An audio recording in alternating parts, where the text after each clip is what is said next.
Ayan po mga guys, may nakikita po ako. Magfi-fishing sana ako, aalis sana ako, kaya lang napahinto ako. May magandang babae pala dito, isang kapitbahay ko. Nais ko sanang magpakilala, ngunit ako'y nahihiya. Sino kaya siya?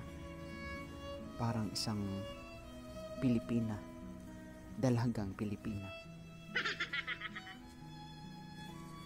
Ayan po siya mga guys, mga ka-anglers. Nagdidilig po siya ng halaman. Hindi ko akalain na meron pala akong kapitbahay na kasing ganda niya.